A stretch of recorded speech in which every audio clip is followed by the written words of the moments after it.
You're about to play an unfinished level from The Last of Us Part 2.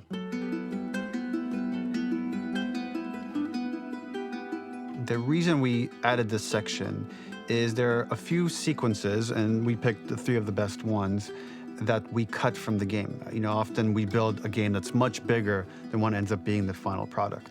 They were months away from being finished, but we wanted to give you an insight of what it's like when we built a game, because often we have this whole thing constructed and it doesn't have final art or audio or dialogue. And here you get to see the building blocks of what it's like when we first string a bunch of these levels together. This is the intro to the first deleted level, and this one is the roughest of the 3. We wanted to show more of how Jackson operates. So this is the festival where Ellie ultimately kisses Dina. This sequence would have come very late in the game as a flashback sequence while you're in the farm with Dina. And we wanted to show what is the rest of Jackson doing, and wanted to put on the stick, make it interactive. So you could see when you're outside, there are all these almost like carnival games that you can play. You could mix drinks, you could play with these kids that are playing a sort of clicker Marco Polo, sit down and listen to conversations. And all the different interactions were first or second pass, very, very early passes. The building blocks are there, but nothing is final. And ultimately, while we were very excited by this sequence, it's pretty fun and lighthearted. It just slowed things too much as we're barreling towards the end of the story at this point.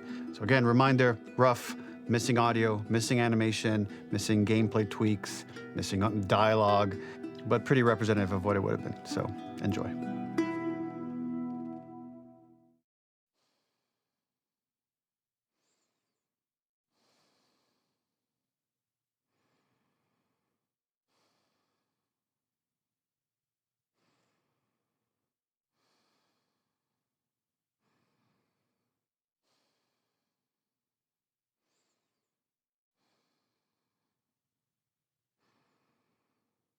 Originally, this level was going to transition us to farm.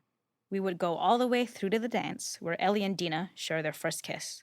Then we would play through farm, and when Ellie plays the guitar at night, she would remember the Seth incident. So, the opening for this was a little tricky. We needed it to match at least a little what you might expect emotionally coming from prior beats, because we were already purposefully disorienting you in time and space. Remember, you just came from this huge fight. To jump straight into it would have been a little too jarring. After some back and forth, we rooted it in Ellie's nerves, calling back to her hands shaking in the theater. But this time, for a much more innocuous reason we'll find out later. She's nervous because she has a crush on Dina, who is the only reason why she's here at the dance. Something we really wanted to do was highlight the way their lives had turned upside down since she went down this path. We had this idea of recontextualizing all of our usual gameplay mechanics that were designed for really violent ends. The workbench, door bashes, throwable weapons, and even the infected, which is my personal favorite. Peppered throughout the level are moments of levity or shared history, all the while seeing how happy and mundane they all were before her huge revenge odyssey.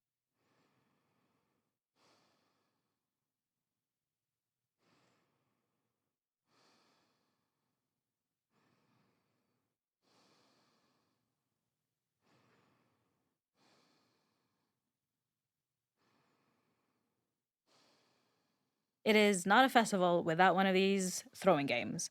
This one, of course, uses our throwable system where you're often chucking explosive things or stunning things, but for a more wholesome purpose, although some people take this game really seriously.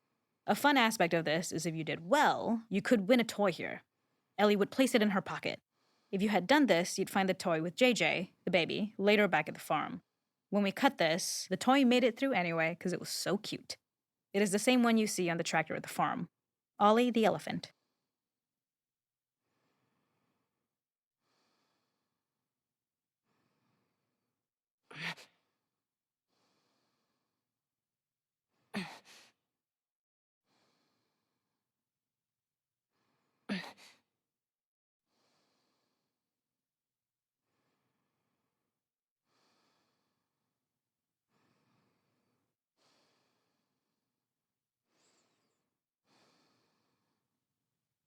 The makeup artist is pretty simple. It's one of those little in-game scenes we peppered in to make it feel like Ellie had roots in the town. Hallie, our writer, mentioned that in her mind, an ex-girlfriend of Ellie's tattooed her arm to cover up her scar. So we figured this might be the only time you get to see that. We wanted to hint at it and allude to it and make it feel like there had been so much more that had been happening and so much more that Ellie threw away.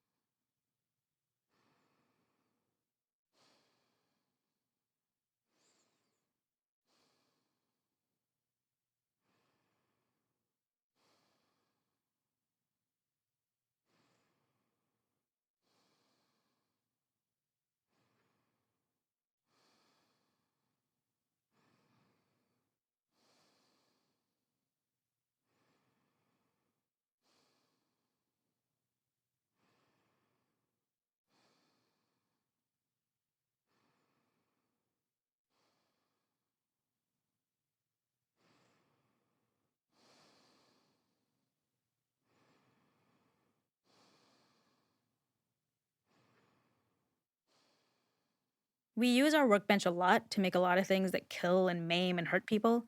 Here, we had the silly idea of using the same feel, harkening back to the same animations, using the exact same UI to instead fix a drink. Like the workbench, you could pick your base and then you could add something to it. And at the time, we had some different reactions from Ellie based on how strong you chose to make the drink. Something we wanted to prototype, though, before it got cut, was picking up some ingredients around to add, like a lime or maybe a bottle of someone's favorite whiskey or salt, like you were earning upgrades. We also toyed with having Ellie carry around the drink you made and occasionally sip it, psyching herself up to go talk to Dina inside because she's nervous. It got too noodly, though, because she would need to keep placing it somewhere before she did anything. So it would have ended up more trouble than it was worth.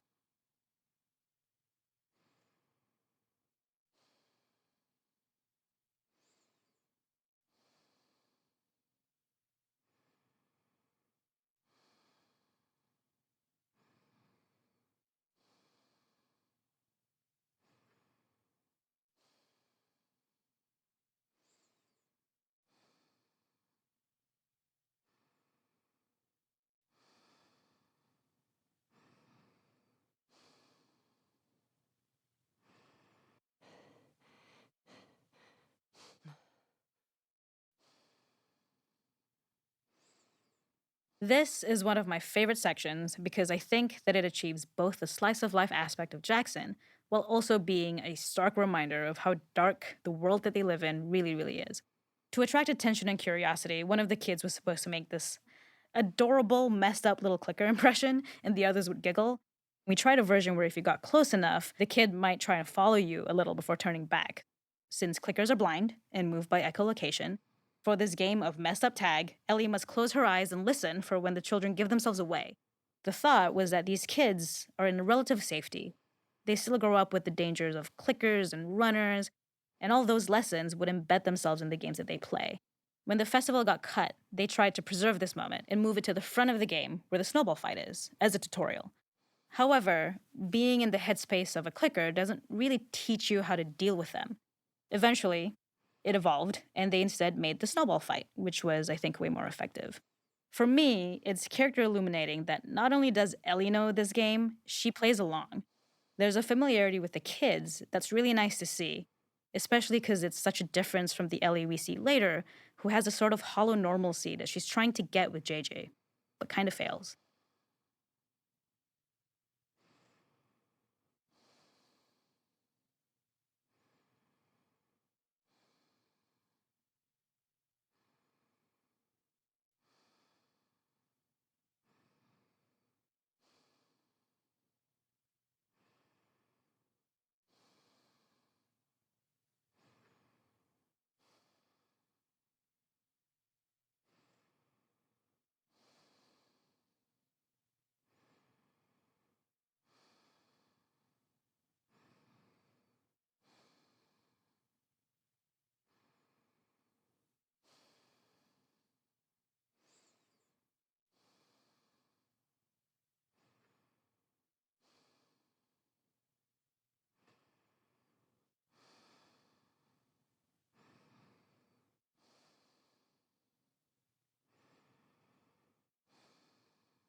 There's a hidden spot at the back that was just a bit of fun. It was highlighting Jackson's normalcy with something we would find in a real world. In the back, you would find teenagers finding some alone time with each other in a dark corner of a party. It was rewarding the player for peeking into a hidden corner, but ultimately redirecting them back to the festival. We also had versions of them smoking weed here, despite Maria's consternation, probably having gotten it from Eugene.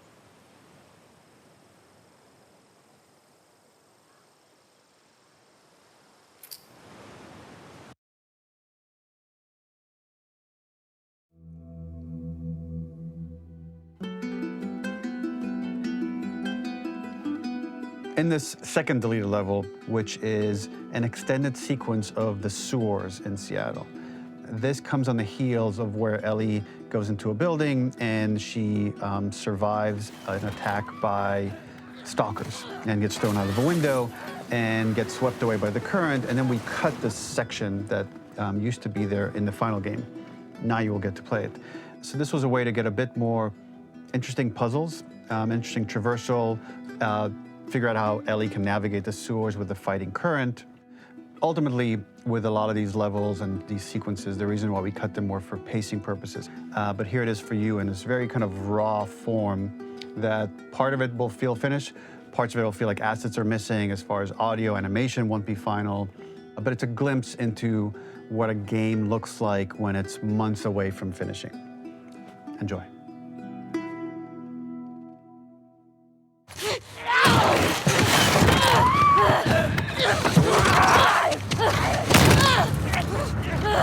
Get off of me!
Fuck Seattle. Okay, where the hell am I?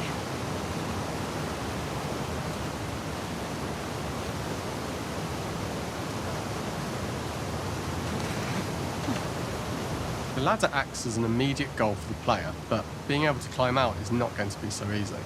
To keep levels interesting and engaging, we alternate between positive and negative values the player experiences.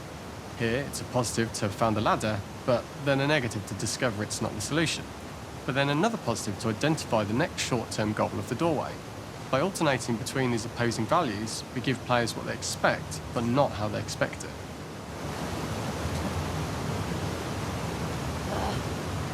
Fucking kidding me.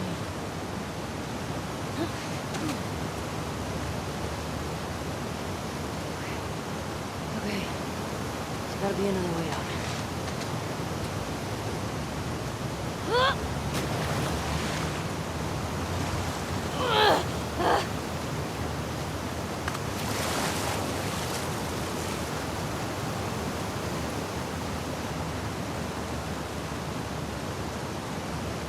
This level, internally known as Find Nora, was quite long in duration as we had to make Ellie traverse far distance to the opposite side of downtown Seattle.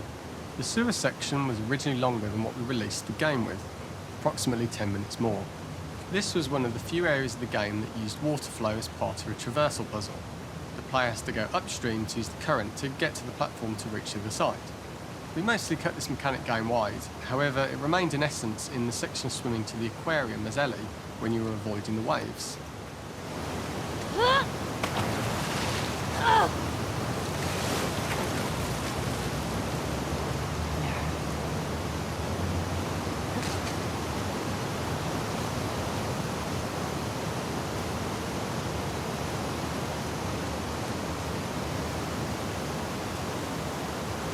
When players reach the doorway and enter into the room, they are faced with a dead end. The real reason for this dead end room is that on the reversal, when exiting back out of the doorway, players are faced with the route onwards. A pipe that they'd not been able to see when they were swept past it on the way in, and something that was hidden from view when on the side platforms. The intention here being that the only option is to go off the standard path in order to search for a way out.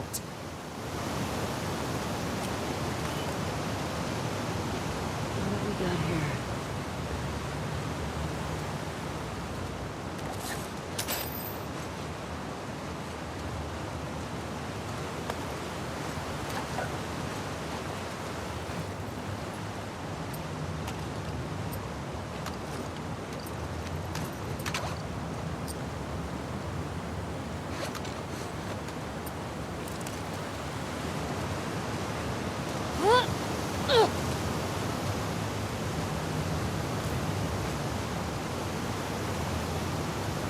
Get me the hell out of here.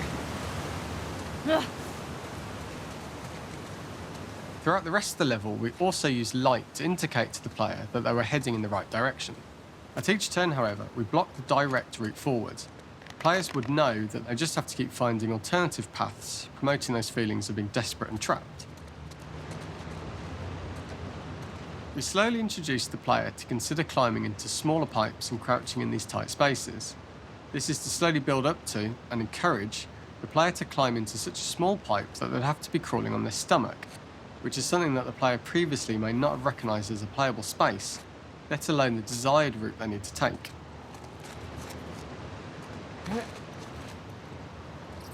Up and out. Just keep going up and out. We added a tiny space just to reward the player's exploration with a pickup item, and we made sure it was something that made sense that you'd find in this area. A canister and all the garbage that had been washed into the sewers from the surface.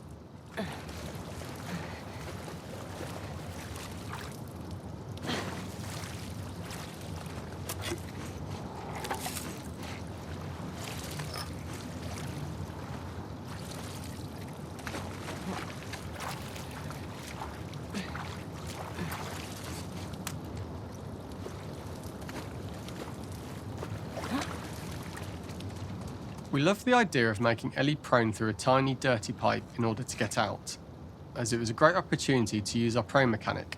A unique camera setup was created to support crawling in these pipes, as the standard prone camera is much higher above the player. We also created custom collision in order for Ellie to manoeuvre in these tight spaces easily. Initially, the oblong collision capsule around her character caused issues crawling around corners. We put extra effort into the custom corner collision, so the movement experience is as smooth as the main game. Fuck. Okay. Don't lose your shit, Ellie.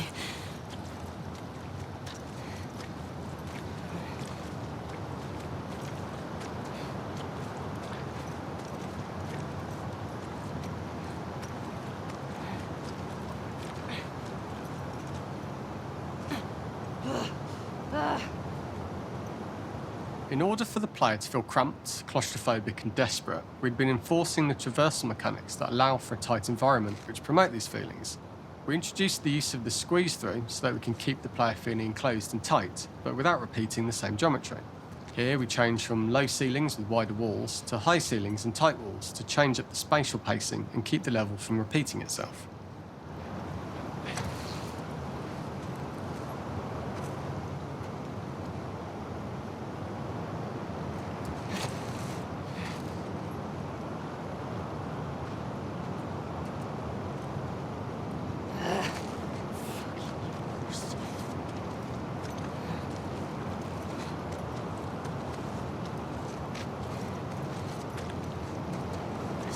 Shitty place to die.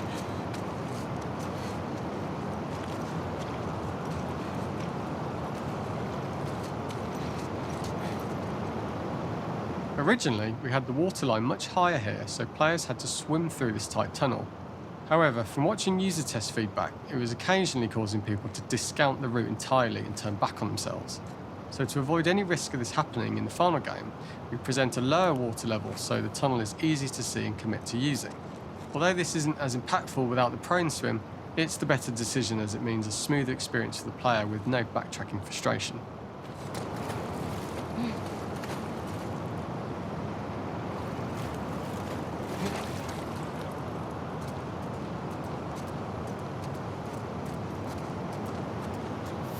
Come on. We draw the player towards this pipe as it is seemingly the route out of the tight space. Fairly soon it is obvious that this path is blocked. If the player goes all the way up to the bars that block the path, they are rewarded with a pickup so this journey doesn't feel wasted. It is important to encourage the player to try to progress along this path so that they would subtly be thinking of progress in this direction. We hint to the player that there is a bigger, new space beyond this pipe by showing the player the waterfall. This helps players consider the other route where they don't know how far the tunnel is or whether they'd make it. As we surface from the water and over the crest of the slope, we reveal what is further in this tunnel. A clicker that has sprouted and the fungus has grown on the sides of the pipe. It was great to see people who user tested this area becoming increasingly worried as we forced the player to squeeze past the fungus and inches away from the clicker's face, all the time not being sure whether the clicker might be alive or attack them. Although we aren't as cruel as to force a clicker attack in such close proximity, we do have a payoff for this moment. This clicker momentarily turned into Joel to show Ellie's PTSD from what happened to Joel at the start of the game. Ultimately, we decided to save this moment for the farm level, as it was more impactful there because it could become the centrepiece of that experience. Whereas in the sewers, we weren't able to make it as much of a narrative point and give it the breathing room and reaction time that it deserves, given the tight space. Damn it.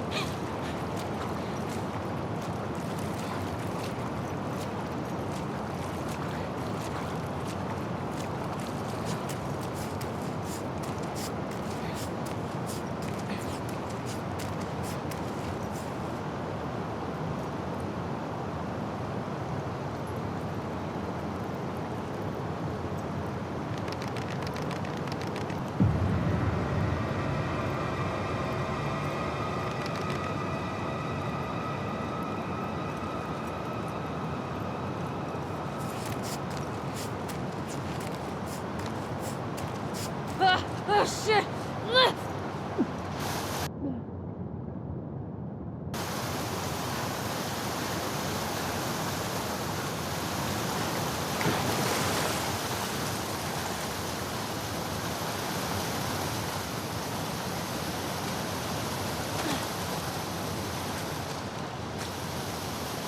For the final section, we eventually opened you out into a wider area as you traverse through such tight spaces leading up to this.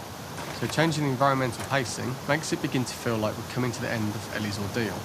An earlier iteration used the current that we'd shown at the start for a slightly tougher traversal puzzle to conclude the sewers. The ladder was clearly visible from most of the area, but the player was faced with a fast-flowing torrent of water they couldn't cross. If the player attempted to jump into the water, they were not able to swim across the ladder due to the water's speed. But instead, they had to traverse the pipe running along the top of the space in order to get across the water.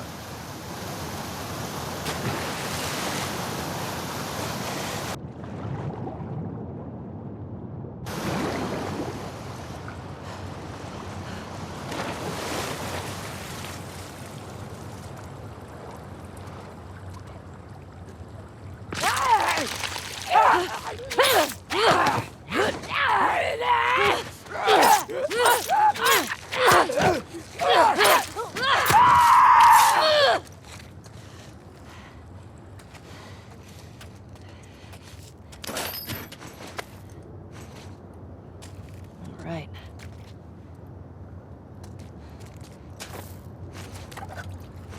This is the first time we get to see stalkers that are embedded into the walls. So this optional room is a nice little early extra that the player gets if they explore. We also use the pickups to lure players over to be close enough to trigger the stalker's attack. This caused quite a few jump scares with user testers who played our game before its release.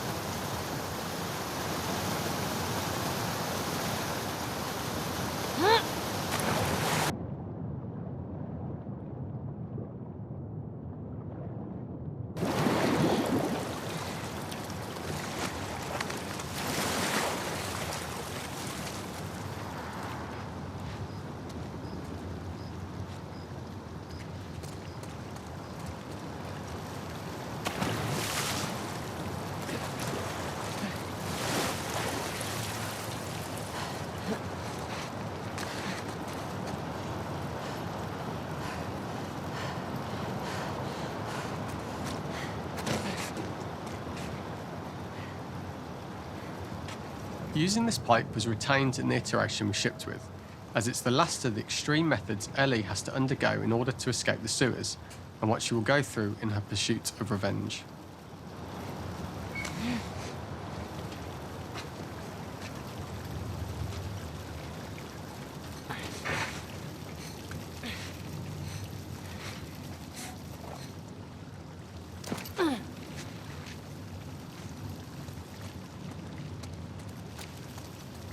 The last ladder climb is quite lengthy, and although we could have trimmed it down to a shorter climb, we liked how this last segment of the journey built anticipation for whether there was success at the top or not after all you've been through. Ultimately, the ladder exits out into the subway station, which is how it connects in the final game. Ellie then has to find her way to the hospital from here, crossing paths with the scars for the first time.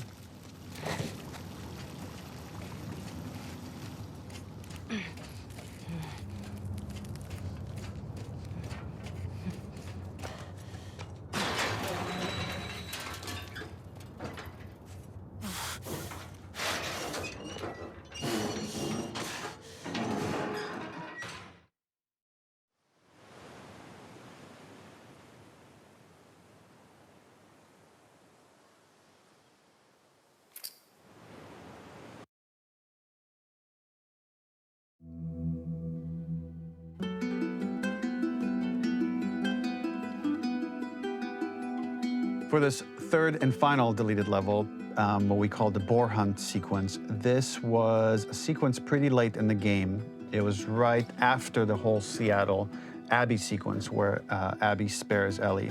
And then we wanted to come back into Ellie's story, but keep it a bit mysterious of how much time has passed, where is Ellie now? So we're coming in on Ellie and she's following a trail of blood. And we wanted to mirror in a way the deer hunt sequence from the first game, but this time do it with a boar. And there's something with Ellie that now she can't let go of this violence. She's pursuing it, even against this innocent animal. This was another opportunity to show how the violence that Ellie has experienced, the violence that she witnessed being afflicted onto Joel, is still sticking with her, and she's still experiencing these PTSD moments. This was a sequence that was pretty far along and was cut pretty late in production. Parts of it are still really rough, but the gameplay, the building blocks were all there. I think you'll have fun to see, like, again, a rough, unfinished sequence that you can play. You can see all the way to the end, and including a cinematic that we end up cutting. And the remnants of the sequence ended up being mentioned in Ellie's journal. So this part of the story that we developed still made its way into the game as kind of optional stuff that you could read about, but here you get to experience it. So as a reminder, this is pretty rough, months away from being finished, but you get to see it now.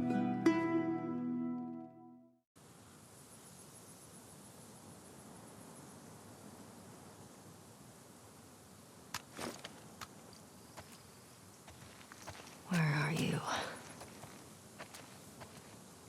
So the boar hunt was one of the hardest levels for me to work on. It was a huge challenge with the systems that we had, and we kept trying, but it never felt quite right. Originally, the level happened after the Jackson Festival, which also got cut, but before Farm. Once the festival got cut, it became the prologue to Farm. The intended experience is that we jump forward in time after the fight with Abby in the theater. We don't know where Dina is. We likely assume she's dead because she was just bleeding out. Ellie is alone. Her hair is short. So maybe this is the future or the present. And she's hunting. Hunting who? Abby still?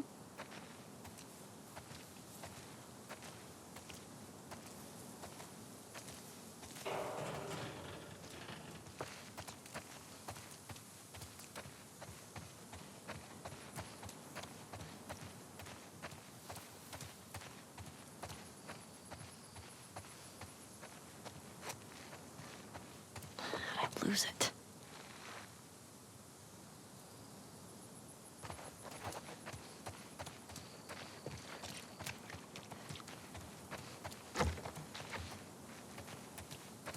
There it is.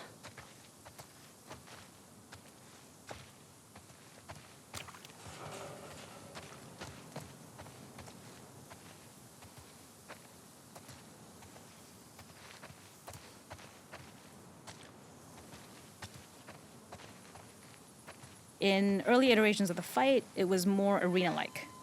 The player slowly whittles down the boar's health. Ellie gets more visceral and more vicious. We get a little worried about her. As the boar gets weaker, more panicked, more feral, and we start feeling sympathetic to the boar, was the hope. In all of these iterations, especially of these wider areas, it required custom AI and scripting to make sure it continued to feel organic as an animal, but we really needed it to do specific stuff. It needed to be able to close distances really, really quickly. It needed to charge to attack, but we wanted the feeling of hunting, so we needed to track it down from afar. And we also needed to discourage the player from attacking the boar when it's that close, or it would kind of turn into this melee kerfuffle. How do we do this in our world while keeping the boar believable?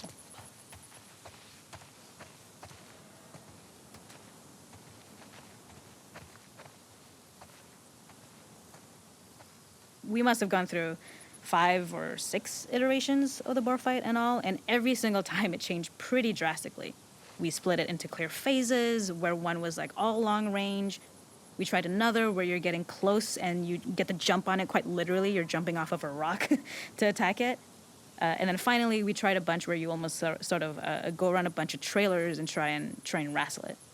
We uncovered after some time that taking down a boar over several phases felt very laborious and a little dramatic. It was comically long, it felt too boss-like, a little too gamey.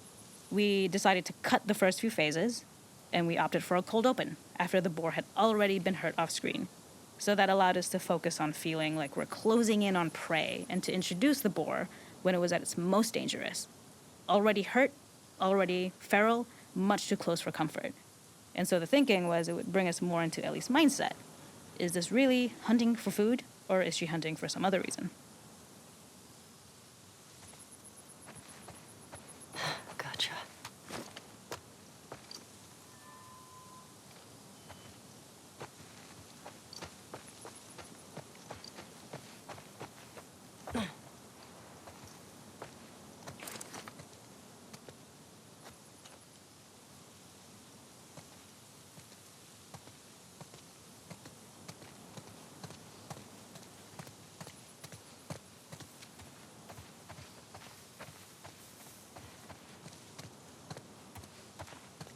The gas station was built to highlight the boar's destructiveness.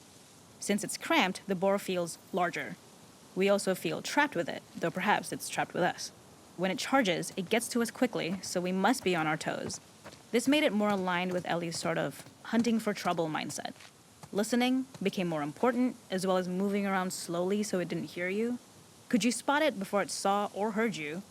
And could you get a shot off quickly enough so you could dodge out of the way? Or is the shot worth the cost after? It feels like a gamble. By the end of the fight, everything would likely be in shambles. The boar would burst through the back, and Ellie would follow it and finally enact revenge. Okay. I can't see shit.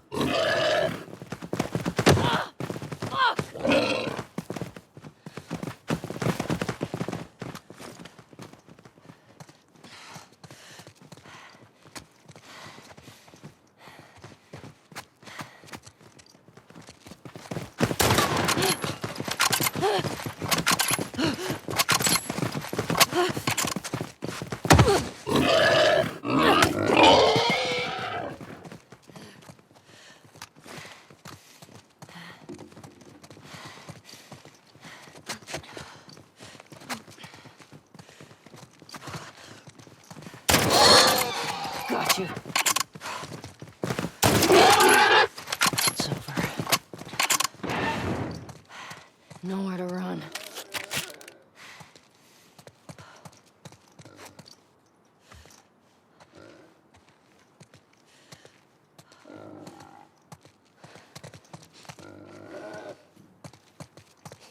The boar kill was supposed to be anything but glorious. With the boar whimpering at the back of the gas station after Ellie's relentless hunt.